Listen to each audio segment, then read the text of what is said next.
आप देख रहे हैं श्री हरि कृपा आश्रम चैनल। संस्थापक स्वामी श्री हरि चैतन्य पुरी जी महाराज।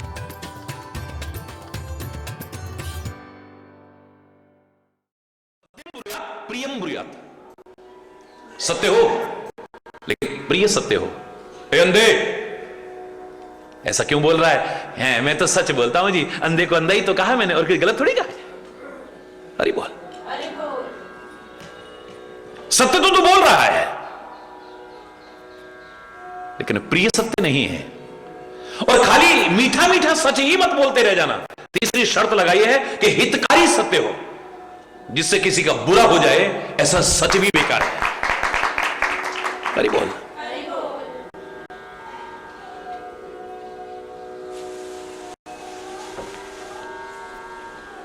अपवाद। तो अच्छा बोलना शुरू कर दो, अच्छा भोजन ग्रहण करना शुरू कर दो, अच्छी जगह चल करके जाना शुरू कर दो। इन हाथों से अच्छा अच्छा करो, अच्छा ही अच्छा हो।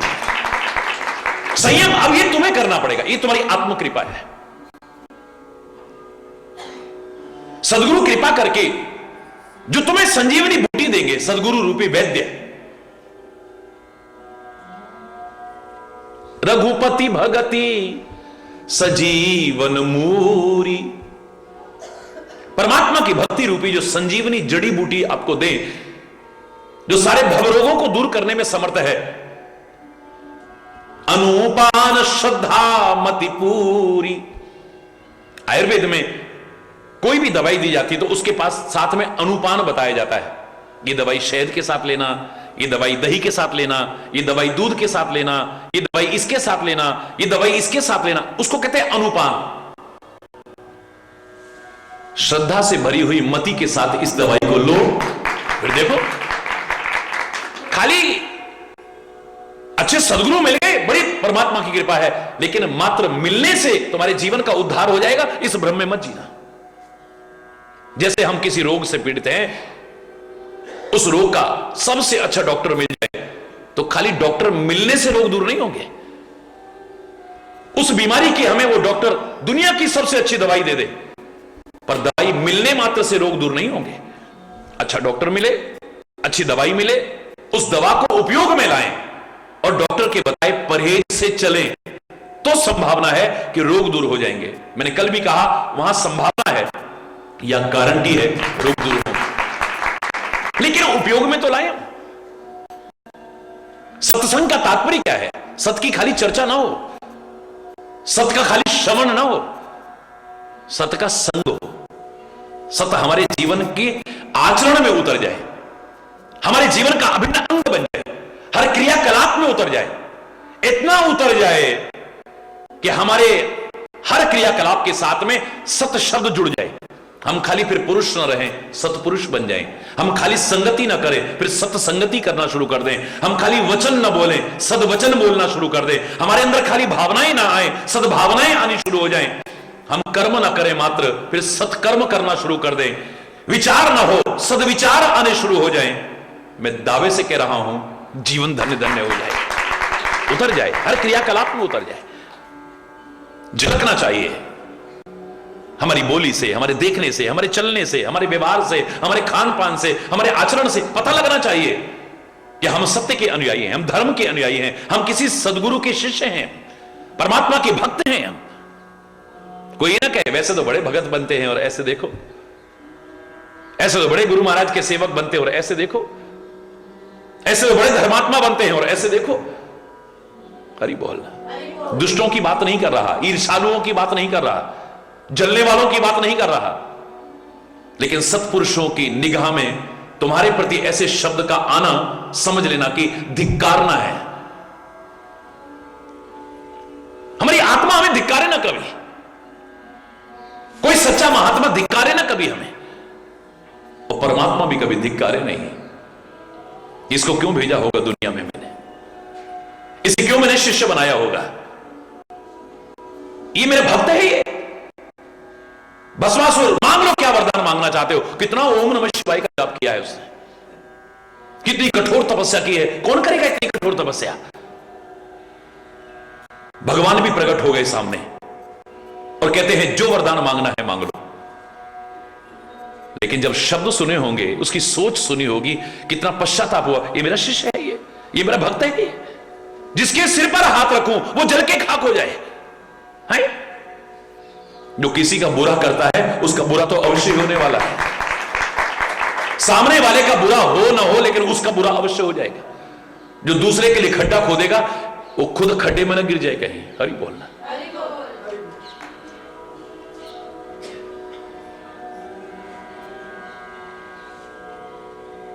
और इतनी मति खराब हो गई,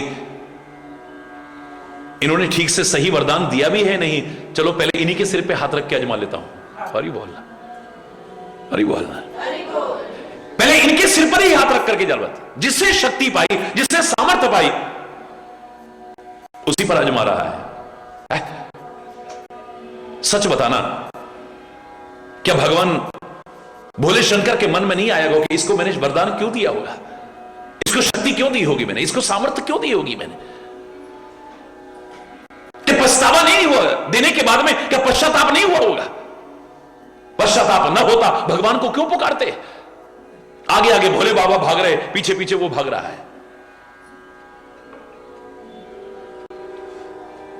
भगवान को आखिर अद्भुत रूप धारण करना पड़ा, और आखिर में नृत्य सिखाते सिखाते सिखाते सिखाते उसी के सिर पर हाथ रखवाया और भस्मासुर स्वयं जल करके खाक हो गया। सामने वाले का रक्षक अगर कोई है तुम उसका बाल बांका भी नहीं कर पाओगे। जाको राखे साइया, मार ना सके कोई, बाल ना बांका कर सके, चाहे सब तू एक तो क्या सारी दुनिया भी अगर उसकी शत्रु बन जाए, बाल बांका नहीं कर सके। लेकिन तू अगर बुरा सोचेगा तेरा बुरा अवश्य हो जाएगा, तू बुरा करेगा तेरा बुरा अवश्य हो जाएगा। एक व्यक्ति ने प्रश्न किया,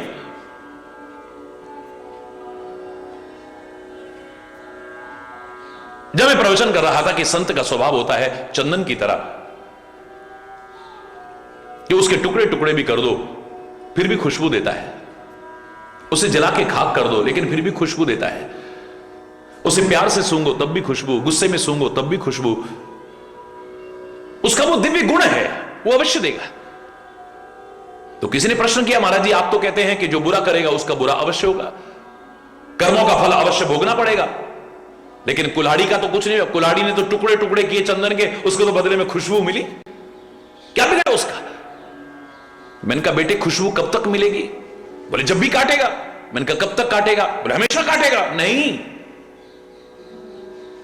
काटते काटते काटते कुल्हाड़ी का नुकीलापन खत्म हो जाता है, और जब उस कुल्हाड़ी का नुकीलापन खत्म होता है तब उसे लोहार की भट्टी में डाल दिया जाता है, बुरी तरह से तपाया जाता है, आग बना दिया जाता है, और इतने पर भी सब्र नहीं आता, बाहर निकाल करके घन और हथौड़े की चोटें मारी जाती हैं, कर्मों का फल तो अवश्य भोगना पड़ेगा। फिर उस पर चंदन का लेप नहीं किया जाएगा। ये चंदन की विशेषता है कि अपना बुरा करने वाले का भी भला चाहे। कबीरा खड़ा बाजार में सबकी मांगे खैर, ना काहू सो दोस्ती ना काहू सो बैर, वो सबका भला चाह रहा है, ये संत की विशेषता है। लेकिन तुम्हें तुम्हारे कर्मों का फल नहीं मिलेगा, इस भ्रम में मत जीना। कितना पश्चाताप हुआ होगा, इसको मैंने शक्ति क्यों दी होगी? रावण को भगवान शिव और ब्रह्मा जी मिलकर के वरदान देते हैं, मांग लो क्या वरदान मांगना चाहते हो। कितनी तपस्या की है कठोर, कितना ओम नमः शिवाय का जाप किया है, कितनी उसकी भक्ति है भगवान शिव के प्रति। जो मांगना चाहो मांग लो। बोले मैं मरूं नहीं, बोले ये नहीं हो सकता। तो ठीक है, फिर बंदर और मनुष्य के अलावा किसी के हाथ से न मरूं मैं, ठीक है। फर्क इतना है कि भगवान को मानव का रूप धारण करना पड़ा, देवताओं को वानर का रूप धारण करना पड़ा।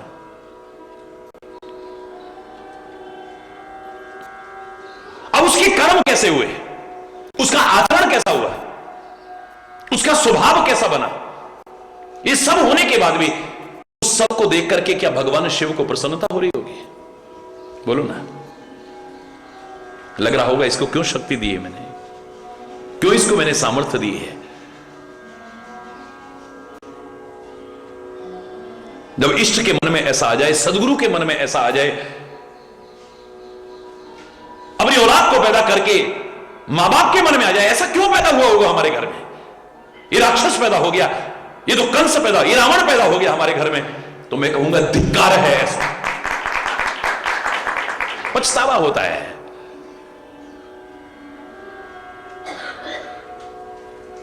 हरि बोलना। हमारा जीवन, हमारा आचरण भी उस तरह का होना चाहिए ना वीर।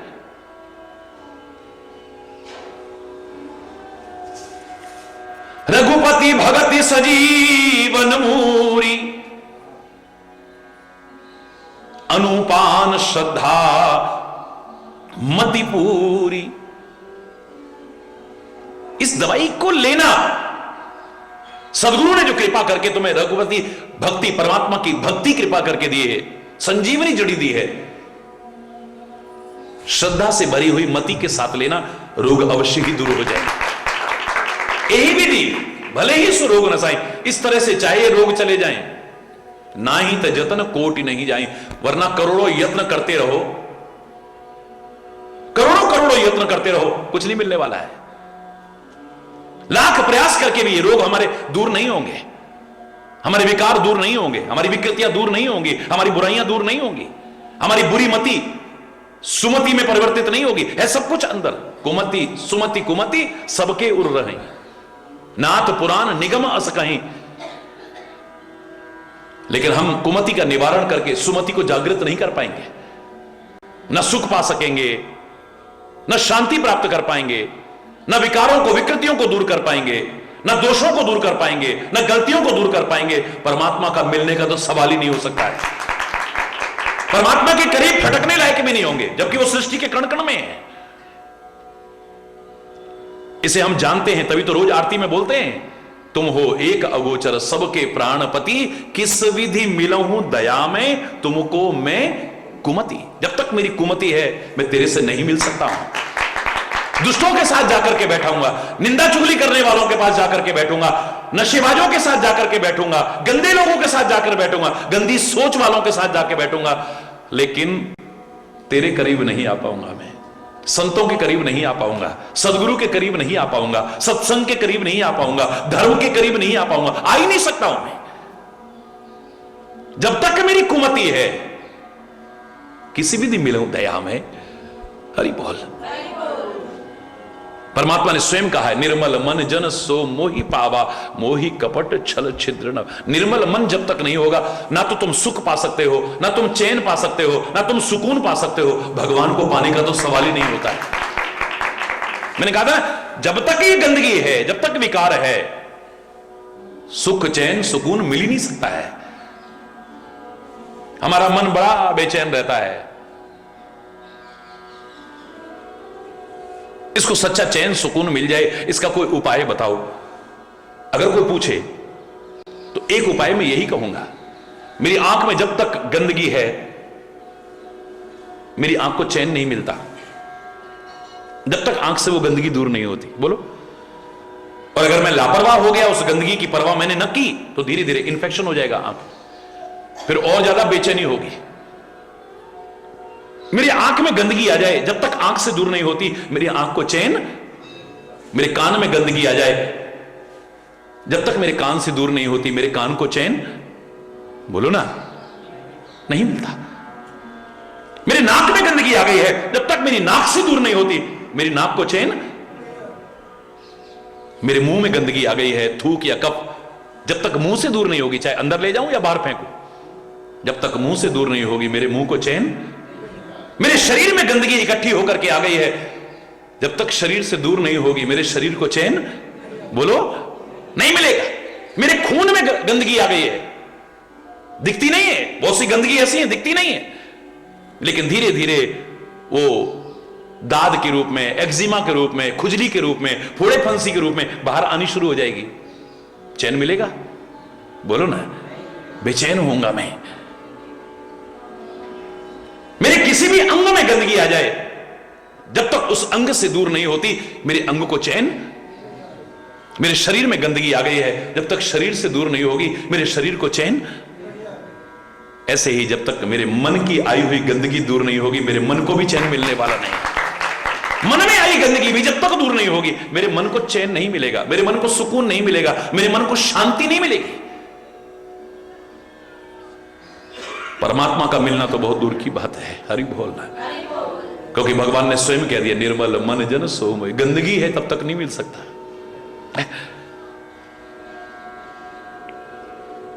लाख उपाय कर लेना, लाख उपाय ना ही ते जतन कोटि नहीं जाए, करोड़ों यत्न कर लो, एक नहीं।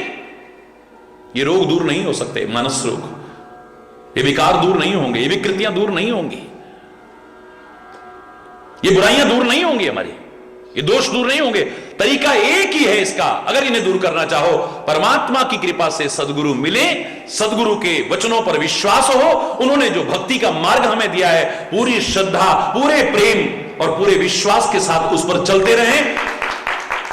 विषयों की आस छोड़ करके, आशा एक राम जी से, दूजी आशा हरि बोलना,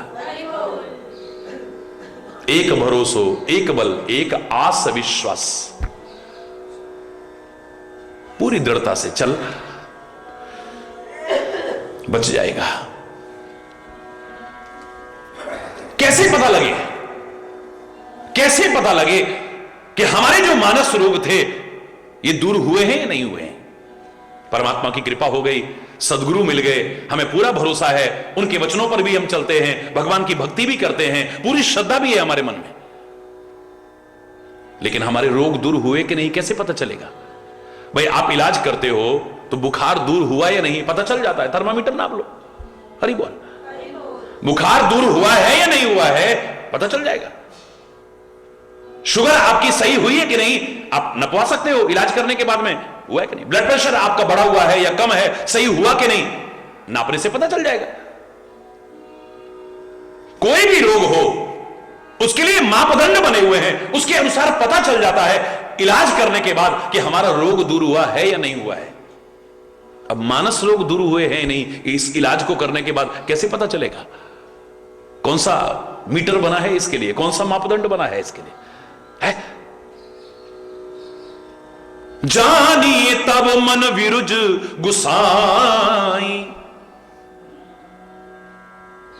तुम्हारा मन निरोगी हो चुका है, तुम्हारे मन के सारे रोग खत्म हो चुके हैं, तुम्हारी वासना, विकृतियां, बुराइयां, दोष, कमियां दूर हो चुकी है, पता चल सकता है। कैसे पता चलेगा? बोले तब समझो कि तुम्हारे ये विकार दूर हो गए हैं, ये रोग दूर हो गए हैं, तुम्हारा मन स्वस्थ होने लग गया है, जब उर्बल विराग अधिकाई, जब आपके हृदय में वैराग्य का बल बढ़ने लग जाए। वैराग्य का बल जब बढ़ने लग जाए, अरे सब रही, उसके अलावा कौन है, हरि बोल, पता चल जाएगा हमारा मन स्वस्थ हुआ है नहीं, इसके रोग, मानस रोग दूर हुए हैं नहीं, जब उर्बल विराग अधिकाई, जब वैराग्य का बल बढ़ने लग जाए आपका। वैराग्य का तात्पर्य नहीं कि घर बार छोड़ करके खाली हम चल दिए, इसी को वैराग्य कहेंगे, नहीं, मन में वैराग्य है। मन में अगर वैराग्य ना हुआ तो हिमालय की कंदरा पर जाकर के भी हमारी लड़ाई बढ़ाई चलती रहेगी। और मन में अगर वैराग्य है तो बेशक हम घर में बैठे हैं, वहां बैठे बैठे भी हमारा जीवन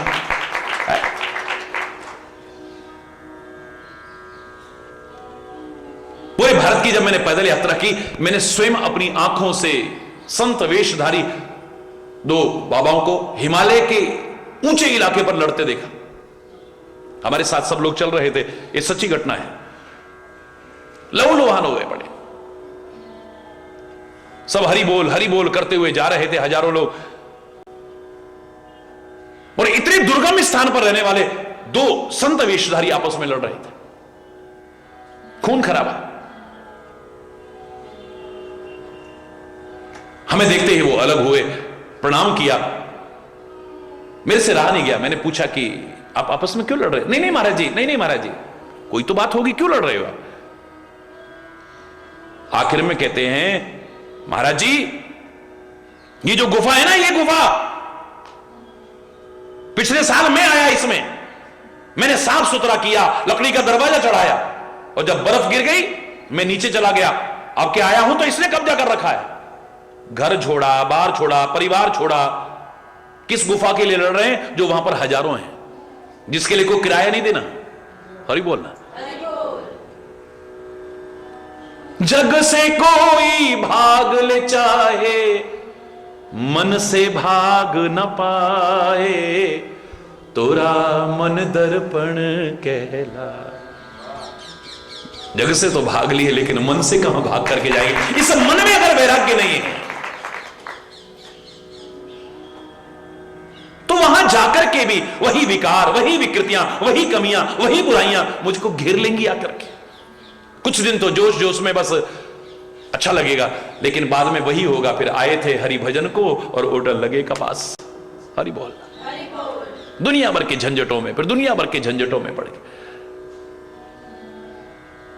जब उर बल भर विराग अधिकाई, जब हृदय में वैराग्य का बल बढ़ने लगे कि जो भगवान शिव ने कह रहे हैं पार्वती से, वे अंदर दृढ़ता से भाव आ जाए। उमा कहो में अनुभव अपना, सत हरि भजन जगत सब सपना। अगर सच है तो तेरा भजन है, बस तू सच है, तेरा नाम सत्य है, तेरा भजन सत्य है, सेवा सत्य है, धर्म सत्य है, बाकी सब मिथ्या है। जिस दिन ये दृढ़ता से आने लगा, पर वो तो दूसरों को समझाने के लिए आता है। जब किसी की मृत्यु हो गई तो सबको याद आता है वाक्य, राम नाम ही सत्य है, बस हरि बोलना। सबको याद आ जाता है ये वाक्य, शमशान तक जाने में याद आता है। और वहां जाकर के जब तैयारियां चलती हैं, इधर हमारी बातें शुरू हो जाती हैं। फिर वही असत्य चिंतन, वही असत्य वार्तालाप, हरि बोलना। और लौटते पर तो फिर क्या हालत होती है सब जानते हैं। ये परम सत्य को स्वीकार कर रहे थे हम, बार बार जबान से बोल रहे थे, कान से सुन रहे थे, लेकिन अपने लिए नहीं। लगता है उसको सुना रहे हैं जो बेचारा सुन ही नहीं सकता है। देख भाई, राम नाम सत्य है और सत्य बोले ही गति है, सत्य बोलने से ही गति होगी। और ही बोल रहा, अपने लिए तो स्वीकार ही नहीं करा। अपने लिए अगर समय रहते स्वीकार कर लिया था, जिंदगी समझ जाती है हमारी। भगवान शिव का शमशान में रहने का भाव क्या है? यहां पर शमशान का तात्पर्य नहीं है, यानी मृत्यु को हमेशा याद रखो, मृत्यु से डरो मत कि जब आएगी, जहां आएगी आएगी, तुम क्या कर लोगे? लाख कोशिश करके भी बच तो नहीं सकते इससे। अर्जुन ने लाख कोशिश की, हवा निकलने के लिए भी जगह नहीं छोड़ी, तीरों से बेंध दिया है पूरा, लेकिन फिर भी हरि बोल, प्राण निकल गए, नहीं बच पाया।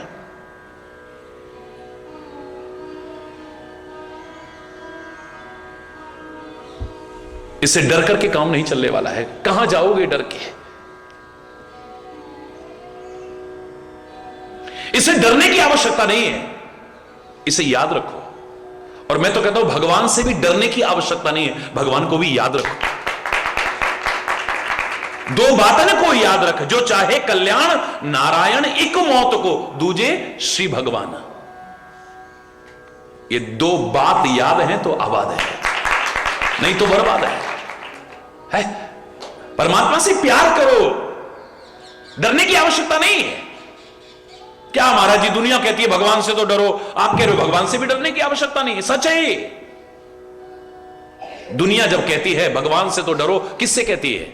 जब कोई गलत काम करता है, कोई दान पुण्य कर रहा है, उससे कहेंगे अबे भगवान से डरो, ये क्या कर रहे हो? कोई मां बाप की, गुरुजनों की सेवा करे, उससे क्या कहेंगे? अबे भगवान से तो डरो, ये क्या कर रहे हो? कोई रामायण का पाठ कर रहा है, उससे क्या कहेंगे? भगवान से तो डरो, ये कहेंगे। कोई जाप कर रहा है, उससे क्या कहेंगे? भगवान से डरो, ये क्या कर रहे हो? कोई तीर्थ यात्रा कर रहा है, अब जैसे आप लोग कितने सौभाग्यशाली हो, यात्रा कर रहे हो, तो आपसे क्या कहेंगे? अबे भगवान से डरो, ये क्या कर रहे हो? बल्कि हम कहेंगे कितने सौभाग्यशाली हो तुम, कितने सौभाग्यशाली हो। है? भगवान से डरो, ये कब कहा जाता है? जब कोई गलत कार्य करता है, अबे वो भगवान से डरो, ये क्या कर रहे हो? प्रत्यक्ष में भगवान से डरने को कह रहे हैं, लेकिन अप्रत्यक्ष में भगवान से नहीं डरा रहे हैं, गलत कर्मों से डरा रहे हैं, बुराइयों से डरा रहे हैं, विकृतियों से डरा रहे हैं। डरना है तो किसी का बुरा करने से डरो, डरना है तो किसी की बुराई करने से डरो, डरना है तो बुराई के मार्ग पर पैर रखने से डरो, वरना किसी से डरने की आवश्यकता नहीं है। ये क्षेत्र ही ऐसा है, यहां घुसते ही जो दैवीय संपदाएं हमारे अंदर विकसित होती हैं, उनमें सबसे पहली अभयम यानी भय समाप्त होता है। इस क्षेत्र में आकर के भी अगर डर है तो समझ लो मामला गड़बड़ है, तुम्हें भरोसा ही नहीं अभी किसी पर।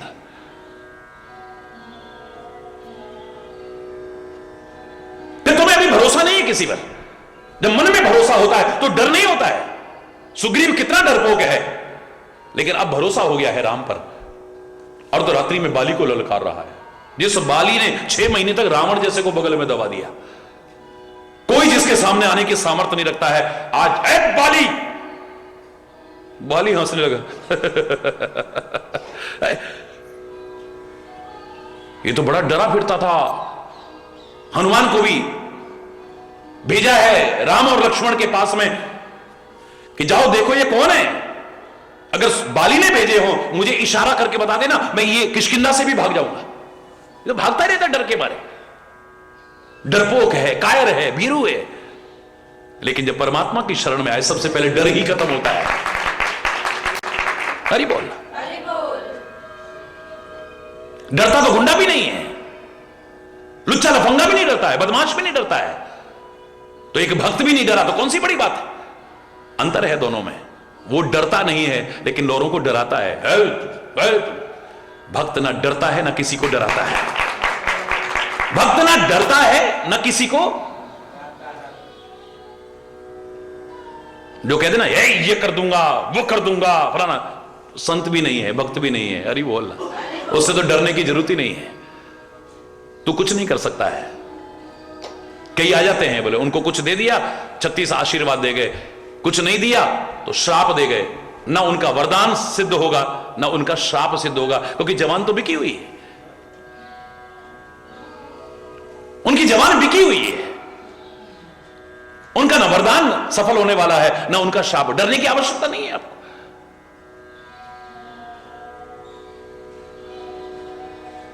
सच्चा भक्त किसी का बुरा कर ही नहीं सकता है। सच्चा संत किसी का बुरा करने वाले का, बुरा चाहने वाले का भी भला चाहे, वही संत हो सकता है।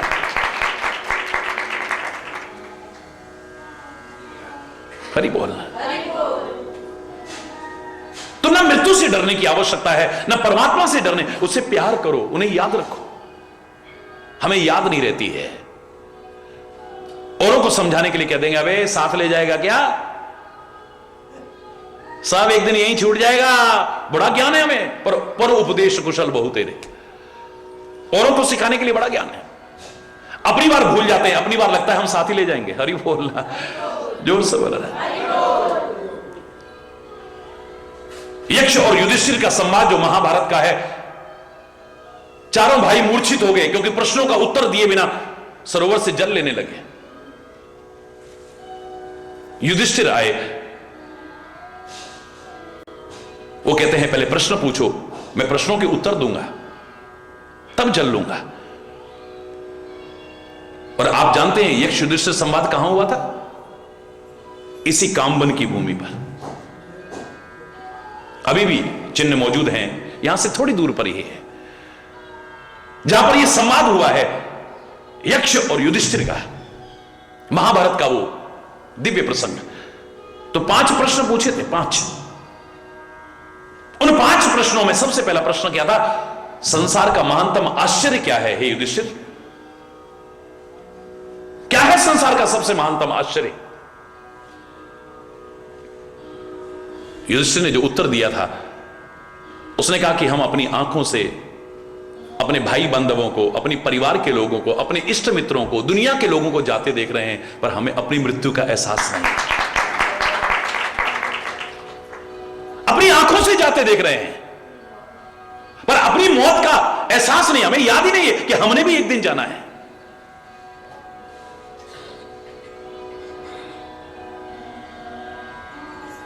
पशु की तरह प्रवृत्ति है ये, पशु की तरह। एक संत ने देखा, एक बूचड़ खाने के पास से निकल रहे थे जहां कसाई निर्दयी होकर के बेजुबान, बेजान नहीं, बेजुबान पशुओं का वध किए जा रहा था, गर्दन काटे जा रहा था। बड़ा तरस भी आया, दिल भी रोया, आंखें भी छलक पड़ी, लेकिन एक शिक्षा भी मिल गई। क्या देखते हैं कि लाइन लगी है पशुओं की, अगले पशु को काट रहा है, फिर पीछे का नंबर आ रहा है, फिर पीछे का नंबर आ रहा है, फिर पीछे का नंबर आ रहा है। अगले वाले को कटते देख रहा है पशु, लेकिन पिछले वाला आराम से घास खा रहा है, उसे पता ही नहीं कि मेरा नंबर आने वाला है। हरि बोल। किसी कवि ने कितना सुंदर कहा था, माली आवत देख के कलियन करी पुकार, फूले फूले चुन लिए काल हमारी बार।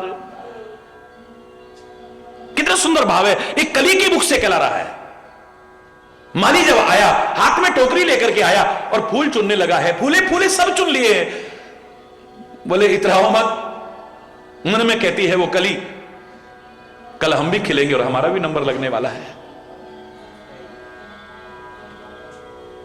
एक कली को अपनी मृत्यु का एहसास है, कल जाने का एहसास है। और जो इतनी इतनी बातें करते हैं, क्षण भंगुर जीवन की कलिका, कल प्रातः को जाने खिली ना खिली, मलयागिरी की शुचि शीतल मंद, सुगंध समीर चली न चली, कलिकाल कुठार लिए फिरता, तन नम्र है चोट झली न झली, भजले हरि नाम हरि रसना, फिर अंत समय को हिली न हिली। क्षण भंगुर जीवन की कलिका। महाराजा परीक्षित को एहसास हो गया कि 7 दिन बाद मेरी मृत्यु होने वाली है। संवार ली अपनी जिंदगी संवार ली अपनी। एक क्षण भी व्यर्थ नष्ट किया हो उदाहरण नहीं मिलता है। सौभाग्यशाली हैं वो जो भागवत की कथाएं करते हैं, सौभाग्यशाली वो जो कराते हैं, सौभाग्यशाली वो सुनते हैं। लेकिन आज की भागवत की कथा में और तब की भागवत कथा बहुत अंतर है। वो जो भागवत कथा हुई थी शायद इस तरह से जो आज करते हैं 700 दिन में भी नहीं होगी। हरि बोलना।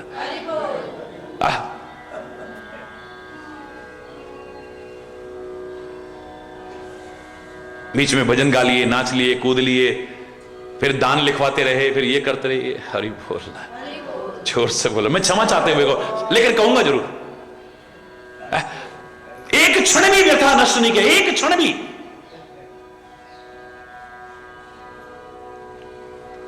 सात दिन में तो जिंदगी संवार ली है। उसको पता है 7 दिन बाद मेरी मृत्यु होने वाली है। हमें नहीं पता, हमारी भी 7 दिन में ही होने वाली है। इतवार से लेकर शनिवार के बीच ही सब जाते हैं। हरि बोलना। इस 7 दिन के अलावा कोई जाता हो तो बता दो। हरि बोलना। और ये तो बहुत बड़ी बात है। जब विवेक जागृत होता है 7 दिन तो बहुत बड़े लगते हैं। हमें लगता है क्षण भंगुर है जीवन, एक क्षण का भरोसा नहीं, अगले क्षण पता नहीं क्या होने वाला है। ये ऊपर का सांस ऊपर ही ना रह जाए, नीचे भी ना आ पाए कहीं है।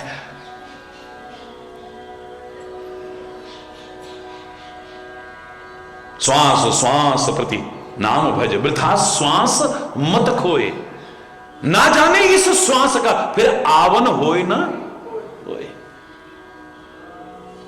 लेकिन उसको व्यक्ति को मृत्यु का एहसास नहीं है। ज्यादा नहीं कह रहा हूं, इतना अपने हम में पर्याप्त है कि मृत्यु से डरो मत, लेकिन मृत्यु को और परमात्मा को याद रखोगे, कभी गलत नहीं होगा हमसे। गलत हो ही नहीं सकता है। हम भूल जाते हैं मृत्यु को, तभी हमसे गलत होता है। औरों से कहेंगे अबे साथ नहीं ले जाएगा, ये क्यों कर रहा है तू गलत। हम वही सब करेंगे, लगता है हम सब साथ ले जाएंगे। हमें अपनी मृत्यु का एहसास होता तो फिर हरि बोलना, फिर हमसे भी गलत ना होता। सतर्क हो जाते, पता नहीं कितनी जिंदगी है, इसको संवारने की कोशिश करें। मजा तब है जब जन्म के समय जो दृश्य था, जब ये शरीर जाए तो दृश्य पलट जाए। ये जीवन हमारा सार्थक हो जाएगा, निरर्थक नहीं जाएगा। फिर क्या दृश्य था जब हम पैदा हुए थे, सब हंस रहे थे, एक हम रो रहे थे, क्वां क्वां क्वां। हरि बोलना। सब हंस रहे थे, खुशियां मना रहे थे, लड्डू बांट रहे थे, बधाइयां गा रहे थे, नाच रहे थे, कूद रहे थे, एक हम रो रहे थे। बस हमारा जीवन कितना सार्थक है यहीं से पता चल जाएगा कि जब हमारे ये जीवन जाने लगे उस समय दृश्य पलट जाए। जब हम आए थे हम रो रहे थे, सारी दुनिया हंस रही थी, लेकिन जब हम जाएं सारी दुनिया रो रही और हम हंसते हंसते जाए, तब मजा आया। हरि चैतन्य पैदा हुए जग में जब, रो रहे थे तुम ही बाकी खुश थे सभी, ऐसा कर जाए हंसता वो रोते सभी, वो ही जिंदा जो ऐसा कुछ कर जाता है, एक मरता तो नामो निशान भी नहीं, एक मर के अमर हो जाता है, एक मर के भी जिंदा रहता है, एक जिंदा भी मर जाता है। जीवित भी मृतक तुल्य है एक व्यक्ति, और एक को दुनिया कह रही होगी ये मर गया, लेकिन वो मर करके भी नहीं मरा, अमर हो गया है। संतता के मार्ग पर चले, नहीं मर सकता है। पापी मरे संत सब जीवे, जितने भी संतों की परंपरा चली आई है, किसी के साथ जोड़ो फलाना संत मर गया, कह सकते हो कभी? नहीं, मरना शब्द लग ही नहीं सकता है। कबीरदास से किसी ने कहा तू इतना विरोध करता है, मूर्ति पूजक को देख के कह देता है पाहन पूजे हरि मिले तो मैं पूछू पहाड़, नमाज पढ़ने वाले को कह देता है कि कांकर पाथर जोड़ के मस्जिद लई चिनाए, ताचड़ मुल्ला बांग दे क्या बहरा हुआ खुदाए, माला रटने वाले को भी नहीं छोड़ता है, माला फेरत जुग गया, गया ना मन का फेर, कर का मन का डार के अब मन का फेर, जिसको देखता है कोई ना कोई कमी, जिसको देखता है कोई ना कोई कमी। ये दुनिया विरोधी हो जाएगी, तेरे को मार सकते हैं लोग। हरिपाल, इतिहास को उठा के देखो, बड़े बड़े महापुरुषों के साथ इस समाज ने क्या किया है, जब उन्होंने कुछ नव विचार देने की कोशिश की है, क्रांतिकारी विचार देने की कोशिश की है। मालूम है कबीर ने क्या उत्तर दिया था? बताओ। ऐसा प्रश्न करने पर कि अगर तेरे को कोई मार देगा तो क्या होगा, कबीर कहता है राम मरे तो मैं मरूं, मेरी मरे बलाए, सतपुरुषों का बाल का मरा न मारा जाए। राम मरे तो मैं मरूं, जिस दिन वो मरेगा उस दिन में, और वो कभी मरने वाला नहीं है। आज तुम राधे कृष्ण रटते हुए हैं यहां जाते, अगर तुम्हारे मन में आ जाता कि भगवान कृष्ण के चरणों में तो तीर लगा था, उन्होंने इस देह का परित्याग किया था, मेरा परमात्मा कभी जा ही नहीं सकता है, वो हमेशा हमारे साथ है, मृत्यु शब्द आ ही नहीं सकती है वहां, वो काल का भी महाकाल है। वो श्री राम ने तो ऐसा किया, आया है सो जाएगा, आया है सो जाएगा, लेकिन इनके साथ में आप मृत्यु शब्द जोड़ सकते हो, गुरु नानक देव के साथ जोड़ सकते हो, गुरु गोविंद सिंह जी महाराज के साथ जोड़ सकते हो, महावीर स्वामी महात्मा बुद्ध के साथ जोड़ सकते हो, विभिन्न आचार्य हुए हैं उनके साथ जोड़ सकते हो, जगत गुरु शंकराचार्य के साथ जोड़ सकते हो, बड़े बड़े संत महापुरुष में ना जो रहता है हरदम, उनका तसव्वुर इबादत नहीं तो फिर और क्या है, तेरे नाम पर जिंदगानी लगा दी, शहादत नहीं तो फिर और क्या है, तेरे नाम पे जिंदगी कुर्बान कर दी है। ये तो शहादत है, और शहीद कभी मरता नहीं, वो तो अमर शहीद कहलाता है। वतन के जो काम आ जाए उसके लिए मरना शब्द कहेंगे, आया है सो जाएगा, आया सब एक दिन चले जाते हैं। भगत सिंह के लिए कह सकते हो, राम प्रसाद बिस्मिल के लिए कह सकते हो, चंद्रशेखर आजाद के लिए कह सकते हो, महात्मा गांधी के लिए कह सकते हो, उन अमर वीर अमर शहीदों के लिए कह सकते हो जिन्होंने अपना सर्वस्व अर्पण कर दिया। वो सुखदेव, वो राजगुरु, और कितने ऐसे हैं जिनका हम नाम भी नहीं जानते हैं। शरीर तो उनको गया, लेकिन हम उन्हें वीर अमर शहीद कहते हैं, अमर कहते हैं, वो कभी मर नहीं सकते। ज्ञान के मार्ग पर चलो तब मृत्यु का भय समाप्त हो जाए। भगवान कृष्ण के वो सद्वाक्य याद आ जाते हैं, मार्गदर्शन याद आए, नैनम छिंदन्ति शस्त्राणि नैनम दहति पावकः। तेरे को शस्त्र नहीं काट सकता है, तेरे को अग्नि नहीं जला सकती है, तेरे को वायु नहीं सुखा सकता है, तेरे को पानी नहीं गला सकता है। तू आत्मा है, तू अजर है, तू अमर है, तू अविनाशी है, घबराने की आवश्यकता नहीं। भक्ति के मार्ग पर चले तो भी मृत्यु का भय नहीं। अरे दुनिया चाहती हो होगी मुक्ति, लेकिन भक्त तो कहता है हमें मुक्ति भी नहीं चाहिए, जन्म जन्म रति राम पद यह वरदान न आना। जो बड़े बड़े ज्ञानी कहते हैं जन्म मृत्यु के चक्र से छूट जाओ, हमें नहीं छूटना, हमें तो बार बार जन्म मिले और परमात्मा का नाम लेते हुए, परमात्मा से प्यार करते हुए। नहीं चाहता है वो बार बार मिले मुझे। मानुष हो तो ये कहा कि मेरी मुक्ति हो जाए, बार बार आऊं मैं, बार बार आऊं मैं, और जब मैं दोबारा आऊं, मानुष हो तो वही रस खान, बसो नित गोकुल गांव के ग्वारन। अगर मुझे मनुष्य बनाए, मैं नहीं कह रहा वेद वेदज्ञ ब्राह्मण मुझे बनाना, गांव का गंवार ग्वाला ही बना देना, लेकिन ब्रजभूमि का बना देना। अभी बोल, जहां तूने अनंत लीलाएं की है, और ये कामबन भूमि तो भगवान की लीला स्थली है, क्रीड़ा स्थली है। 12 वनों में पंचम प्रमुख वन है ये, आदि वृंदावन धाम है।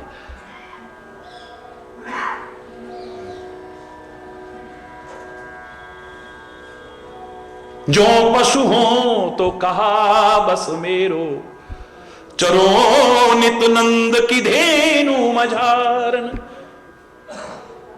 अगर मनुष्य बनाओ, मैं नहीं कह रहा मुझे वेद वेदज्ञ ब्राह्मण बना देना, चाहे गंवार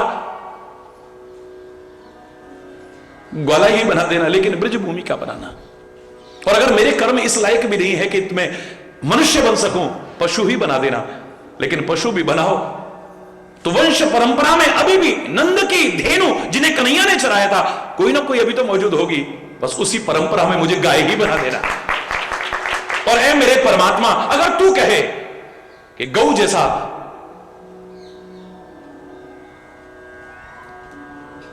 परम पवित्र शरीर भी धारण करने के तेरे कर्म नहीं है, कोई बात नहीं, मुझे पक्षी ही बना देना, पक्षी ही बना देना। जो खग हो तो बसेरो करो, नित कालिंदी कूल कदम्ब की डारन। पक्षी ही बना देना, लेकिन यमुना के किनारे पर विहार करने वाला पक्षी बना देना बस। कदम के वृक्ष पर विहार करने वाला। मानुष हो तो वही रस खान, बसो नित गोकुल गांव के ग्वारन। जो पशु हो तो कहा बस मेरो, चरो नित नंद की धेनु मझारन। जो खग हो तो बसेरो करो, नित कालिंदी कूल कदम्ब की डारन। मानव बनने लायक भी मेरे कर्म नहीं है, पशु बनने लायक, गाय जैसा पवित्र देह धारण करने लायक भी मेरे कर्म नहीं है, पक्षी बनने लायक भी मैं नहीं हूं, कोई बात नहीं, मुझे पत्थर ही बना देना ना। पाहन हो तो वही गिरि को, जो धर्यो कर छत्र पुरंदर राज। उस इंद्र का अभिमान चूर चूर करने के लिए जिस गोवर्धन पर्वत को तूने अपनी उंगली पर उठाया था, मुझे उस पवित्र तेरी स्पर्श पाए पर्वत का पत्थर ही बना देना। दुनिया कहती है मुक्ति मुक्ति, तभी रामायण में तुलसी कहता है भक्त जो है मुक्ति निरादर भगति लुभाई। मुक्ति का तो निरादर करता है, वो तो भक्ति चाहता है, प्यार चाहता है, जन्म जन्मांतर में चाहता है। और ब्रज के रसिक तो और 2 कदम आगे बढ़ जाते हैं, वो तो भाव जगत में इतना खो जाते हैं, उन्हें लगता है एक दिन मुक्ति आई और कन्हैया ते कह रही,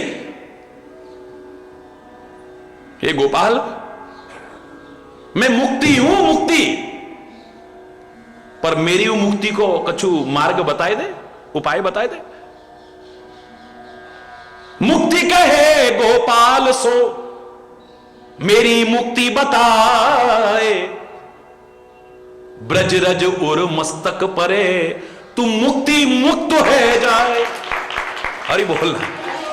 कन्हैया कहता है अरे ओ मुक्ति, दुनिया को तूने मुक्ति देगी, लेकिन तू भी अगर मुक्त होना चाहती है ना, ब्रज रज अगर तेरे ऊपर उड़ के पड़ गई ना, तेरी भी मुक्ति हो जाए। हरि बोल।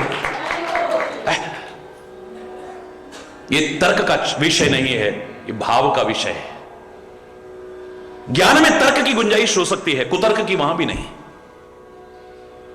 लेकिन भक्ति तो पूर्णतया भाव प्रधान है।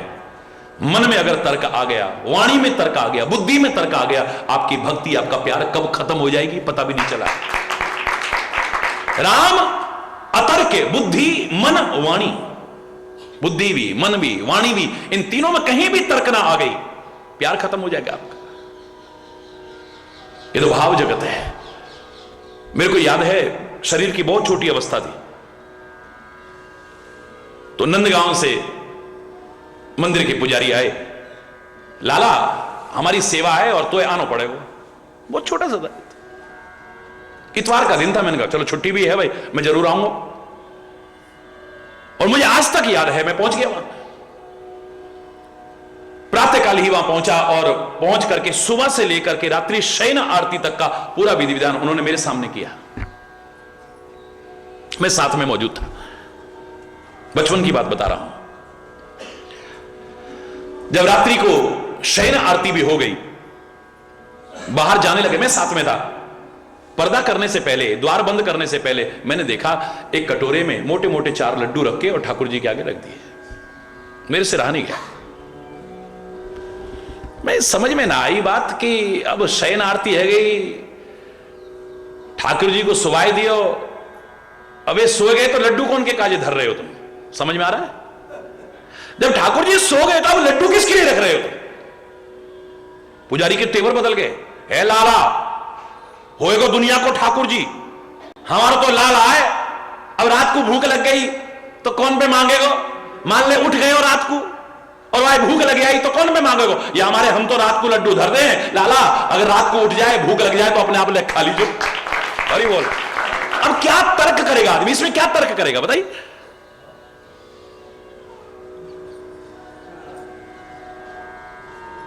या तो भाव जगत को जितना बढ़ाते जाओगे उतना ही आगे बढ़ते जाओगे। अरे बोल, तुम्हारे अंदर के विकार खत्म हुए या नहीं, तुम्हारे अंदर की विकृतियां खत्म हुई या नहीं, तुम्हारे मानस रोग दूर होकर के तुम स्वस्थ हुए हो या नहीं, कैसे पता चलेगा? बुखार दूर हो गया है दवाई खा के तो थर्मामीटर बता देगा। ब्लड प्रेशर आपका ठीक हो गया है नहीं दवाई खा के, यंत्र बता देगा। आपकी शुगर ठीक हो गई है या नहीं, कम या ज्यादा जो भी थी दवाई खाने के बाद, तो आपको पता लग जाएगा। कोई भी रोग हो उसके मापदंड हैं। दवा खाने के बाद में आप ठीक हुए हो नहीं, उपचार ठीक हुआ है या नहीं, आप पता कर सकते हो। लेकिन मानस रोग दूर हुए या नहीं, कैसे पता लगेगा? ये विकृतियां हमारी दूर हुई हैं या नहीं, ये विकार दूर हुए हैं नहीं, ये कमियां हमारी दूर जो थी वो दूर हुई हैं या नहीं, ये दोष हमसे दूर हुए हैं नहीं, कैसे पता चलेगा? जानी तब मन विरुज गुसाई, इस मन को तब स्वस्थ समझना जब उर्बल विराग अधिकाई, जब हृदय में वैराग्य बहुत बढ़ने लगे, वैराग्य का बल बहुत बढ़ने लगे, तब समझना कि हरि बोलना।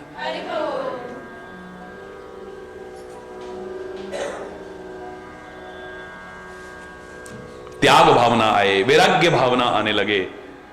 एक बार त्याग शब्द की व्याख्या आप में से अधिकांश लोग टीवी पे सुनते हो, मैं तो अचानक ही मिला हूं। आप हरि बोलना।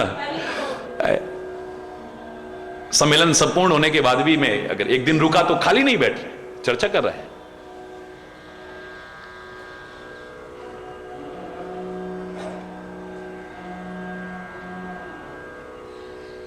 हरि बोल। तो त्याग शब्द की व्याख्या कर रहा था मैं, वैराग्य की व्याख्या कर, बहुत दिन हो गए। तो एक बाबा उठ करके कहने लगे, महाराज बातें तो बहुत अच्छी हैं पर हमारे समझ में नहीं आती। आप त्याग की महिमा गा रहे हो, त्याग की महिमा गा रहे हो, अब वो जमाना नहीं है महाराज। ये माइक जो आया है ये त्याग से नहीं आया, पैसे से आया है। हरि बोल।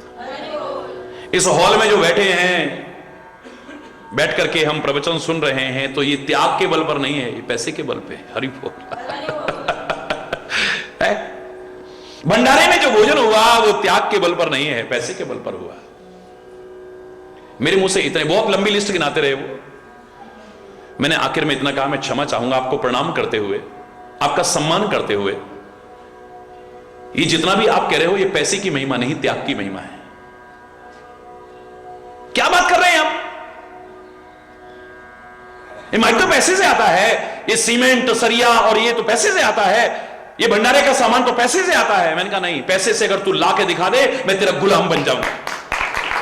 क्या बात कर रहे हैं? अब जितने लोग बैठे थे, हजारों लोग, जब मैंने कहा ये सब जो तुम कह रहे हो पैसे के बल पर होता है, त्याग के बल पर नहीं, मैं कह रहा हूं अगर तुम इसे पैसे के बल पर ला के दिखा दो मैं तुम्हारे चरणों का गुलाम बन जाऊंगा।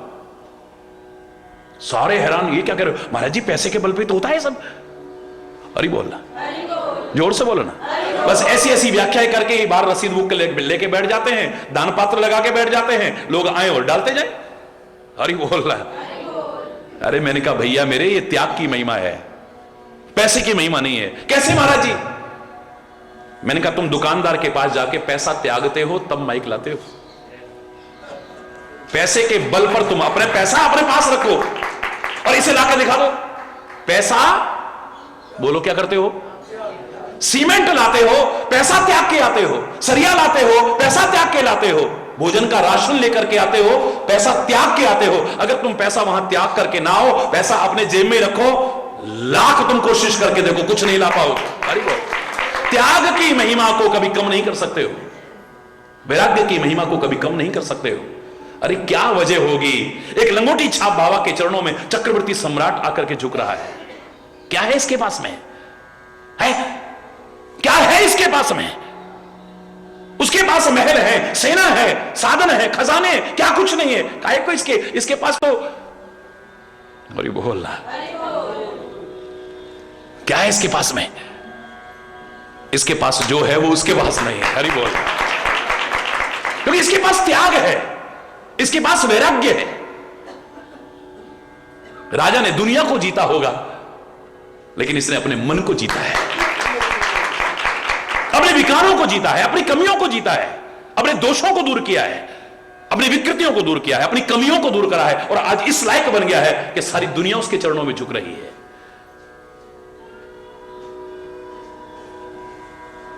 दुनिया की तो क्या, दुनिया का मालिक भी संत के चरणों में आके झुकता है। जितने भी धर्म ग्रंथ हैं सब में आप देखेंगे भगवान अपने मुख से संतों की महिमा गा रहे हैं, भक्तों की महिमा गा रहे हैं।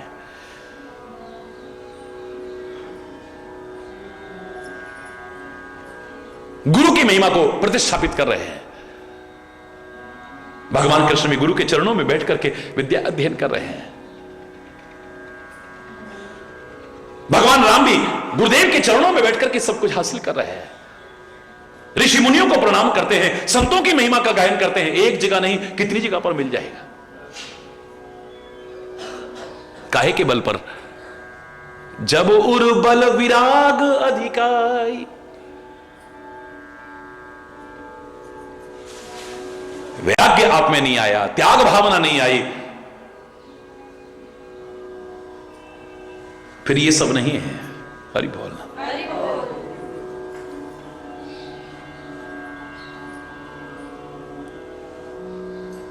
आपके रोग दूर हुए या नहीं, विकृतियां दूर हुई या नहीं, मानस रोग पता चल जाएगा। आप स्वयं खोजो, किसी को खोजने की आवश्यकता नहीं है।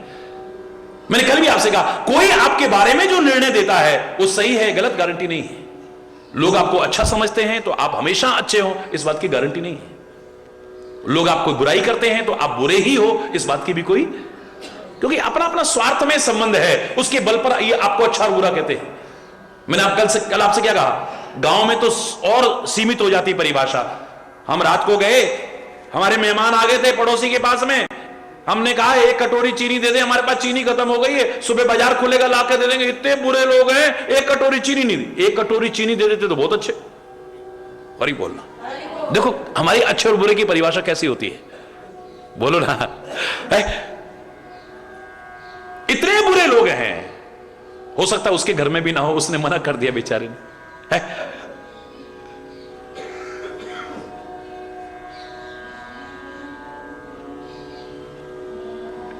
हम अपने स्वार्थ के कारण किसी की बुराई करते हैं, उसमें जब बाधा पड़ती है तो हम किसी के गुण गाते हैं, प्रशंसा करते हैं, अधिकांशतः, हमेशा नहीं।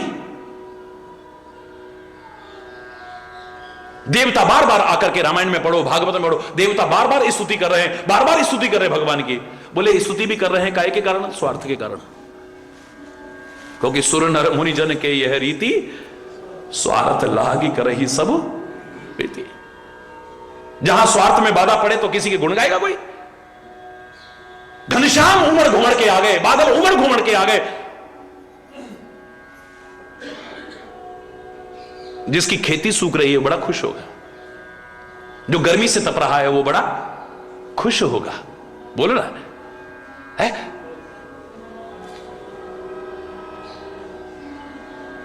जिसकी फसल पकी खड़ी है, बोलो ना, एक उसे देख के खुश हो रहा है, जय हो जय हो, हरि बोल। बादल एक ही है। एक व्यक्ति इतना प्रसन्न हो रहा है, छोटे छोटे बच्चों को देखो नाचना शुरू, इनका कोई स्वार्थ नहीं है, बच्चों का नाचना शुरू कर देते हैं, बारिश में नहाना शुरू कर देते हैं, है? मस्ती करना शुरू कर देते हैं। बाकी अगर खुश होंगे लोग काहे के बल पर? स्वार्थ के बल पर। और दुखी होंगे तो स्वार्थ में बाधा आने पर। मेरी फसल पकी खड़ी है, उस घनश्याम को यानी बादलों को देख करके, मैं काले काले बादलों को, उनको घनश्याम भी कहते हैं ना, कभी खुश होऊंगा मैं? फसल कटी पड़ी है, कभी प्रसन्न होऊंगा मैं? एक कुमार भाई जिसने बेचारे ने इतनी मेहनत की है, दिवाली का समय आने लगा, आज दिए बर्तन इतने सारे बनाए हैं मेहनत करके, और आवा लगाया और उतने में काले काले बादल उमड़ गए। हरि बोल। जिसके घर में कोई प्रोग्राम होने वाला है और कोई ऐसा साधन नहीं है, वो खुश होगा कभी? है? वो घनश्याम जल बरसाएंगे, तपते लोगों को राहत देंगे, सूखती खेती को हरियाली प्रदान करेंगे, लेकिन उनको भी देख करके हर कोई खुश नहीं होता है। बोल, सूर्य भगवान उदय होते हैं, सर्वत्र जागृति आती है, नव चेतना जग, उठो उठो उठो उठो, दिन निकल आया, दिन निकल आया, दिन निकल आया। लेकिन वो सूर्य भगवान चोर को अच्छे लगते हैं? है? बोलो ना, आलसी आदमी को दिन निकल आया, रात रहती तो कितना अच्छा था। हरि बोल। वो खुश नहीं हुआ सूर्य भगवान को देख के। भोगी विलासी व्यक्ति सूर्य के उदय होने पर प्रसन्न, रात्रि रहती तो कितना अच्छा था। उल्लू कभी प्रसन्न नहीं होगा सूर्य के उदय होने पर, अंधकार कभी प्रसन्न नहीं होगा सूर्य के उदय होने पर। कमल तो खिल जाएंगे लेकिन कमल नहीं मुरझा जाएंगी, वो कभी प्रसन्न नहीं होंगी उसको देख करके। या तो पूरी तरह से खुश होता है तो एक ही है घनश्याम को देख करके, यानी काले काले बादलों को देख करके। कौन है वो? मोर। बरसे न बरसे उसको कोई इससे लेना देना नहीं है, बस जहां उमड़ घुमड़ के घनश्याम आए वो नाचना शुरू कर देता है। और इसीलिए हमने जब किसी संत को देख करके, भक्त को देख करके, सज्जन को देख करके हमारा मन नाचने लगता है, हम उसके साथ भी मोर शब्द, हमारा मन मयूर नाचने लग गया है? मुझे लगता है भगवान कृष्ण ने जो मोर मुकुट धारण किया है उसके अनेक कारण में एक कारण यह भी हो सकता है, वो कहता है घनश्याम कि मुझको देख करके प्रसन्न होने वाला, निस्वार्थ रूप से प्रसन्न होने वाला एक मोर ही हो सकता है। और कौन है? निस्वार्थ भाव से, बरसे न बरसे। आपकी खेती सूख रही है, आप बड़े खुश हुए, लेकिन बरसे नहीं, आज फिर ऐसे निकल गए, हवा आई और बादल चले गए। अरे बोलना, आपकी खुशी उड़न छू, लेकिन ये नाचेगा। इसे कोई लेना देना नहीं कि बादल बरस रहे हैं या नहीं बरस रहे हैं, बस घनश्याम देखा प्रसन्न है, निस्वार्थ भाव से प्रसन्न। किसी भी भाषा में इसके लिए मोर शब्द नहीं है, मयूर शब्द है, पिकक शब्द है, और विभिन्न शब्द हैं संस्कृत में, इंग्लिश में, हिंदी में, उर्दू में, कहीं भी ढूंढो, मोर शब्द नहीं है। मोर माने होता है मेरा, जो निस्वार्थ भाव से मुझे देख करके खुश होता है। भगवान ने नामकरण कर दिया, वो मोर है, यानी मेरा है। भगवान राम कहते हैं ना रामायण में, मोर दास कहाए नर आशा, करिए तो कहो कहा विश्वास। मेरा दास, मोर दास। मेरा दास कौन है? जो संसार में किसी और से आशाएं नहीं रखता है, आशा एक राम जी से, दूजी आशा छोड़ दे, वो है मेरा। जो दुनिया से आशाएं लगा के रखता है वो मेरा दास नहीं हो सकता है, वो मेरा नहीं हो सकता है। कुछ ऐसे हैं उन्हें बस कोई स्वार्थ नहीं है, उसी में मगन है। आप देखो, एक फूल ऐसा है जिसका नाम ही जिसको देख करके खुश होता है उसके नाम पर रखा गया। बताओ कौन सा फूल है वो? है? रात भर मुरझाया रहता है, सुबह सूर्य उदय हुआ वो खिल जाता है, खुश होता है। और उसके बाद खाली खुश नहीं होता है, सूर्य जिधर जिधर जाता है उसका मुख भी उधर ही उधर होता रहता है। उसका नाम ही सूरजमुखी हो गया है। एक तो होता है उसको आते देख करके खुश है, चला गया तो मुरझा गया, लेकिन नहीं, तू जिधर जिधर जाएगा उधर उधर है। हरि बोलना। बस खुशी होगी तो तेरे को देख करके या तेरे जो जन है उनको देख करके, बाकी लोगों को देख करके खुशी नहीं होगी। मीरा क्या कहती है? भगत देख राजी हुई, जगत देख रोई, एक गिरधर गोपाल दूसरो न कोई। हरि बोलना।